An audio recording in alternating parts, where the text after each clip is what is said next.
Hey, I'm Jeremiah from ENS, and I'm going to try to roll through a lifetime's worth of work in about 2 minutes. So here goes. You want to come over here, Dan? Okay, so modern neuropsych says there's 4 quadrants to the brain, so when you do personality tests, and they say either you're a leader, a visionary, an emotional, or an analytic, and all of us have certain traits in between all of these, but in a fight or flight experience, we'll go towards one. So, you know, if you're an analytic person, you become analytical when somebody puts you in a stressful situation. So, long story short is modern neuropsych, and what's called the Benziger approach to this, and Myers-Briggs personality testing, stuff like that. Basically, they talk about that, but I don't want to talk about that. I want to talk about language for a second. Let's imagine somebody was an emotional. Somebody else was, let's say, an analytic. Down here, let's say you had somebody who was a visionary, and let's say over here you had somebody who was what they call leader style.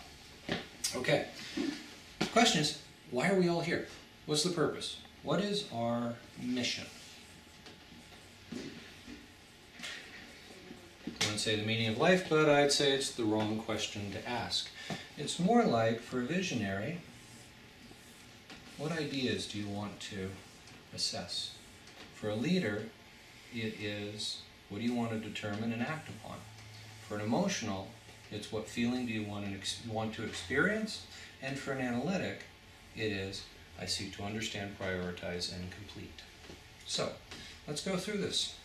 Let's say somebody has an idea. Now, any idea person, this will resonate with them. They have to let the idea form in their brain. Once it's formed, they externalize it from being within themselves, call this internal. Now external, they are going to assess it with others.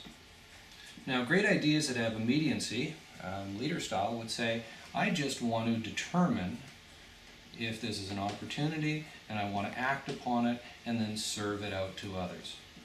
That's why when you look at most great leaders, of course, they're in the position of continually serving towards others. That's their external role. So, determine, act, goes to serve. To whom? Well, if somebody's an emotional, this is going to strike you right away. They seek to feel and experience, and they wish to share it with others.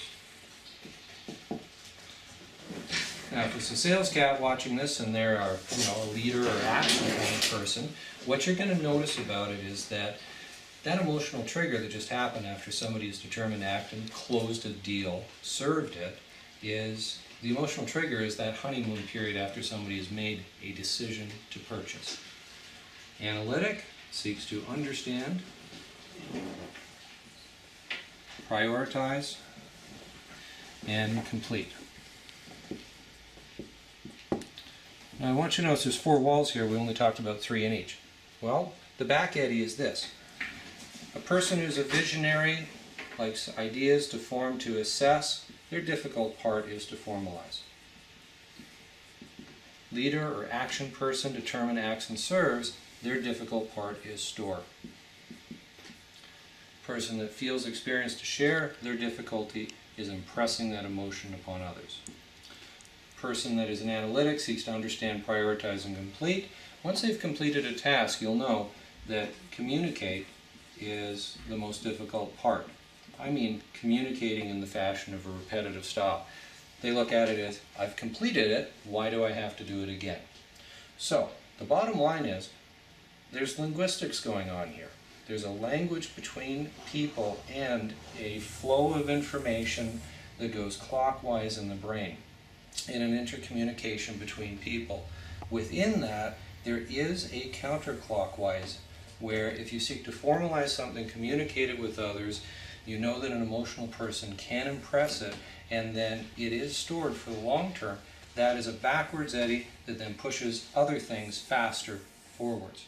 So, I'm trying to explain advanced neuropsych and a whole bunch of stuff and understanding of intercommunication between people in less than 5 minutes. So there you go. Thanks for your time. That's what mission control is.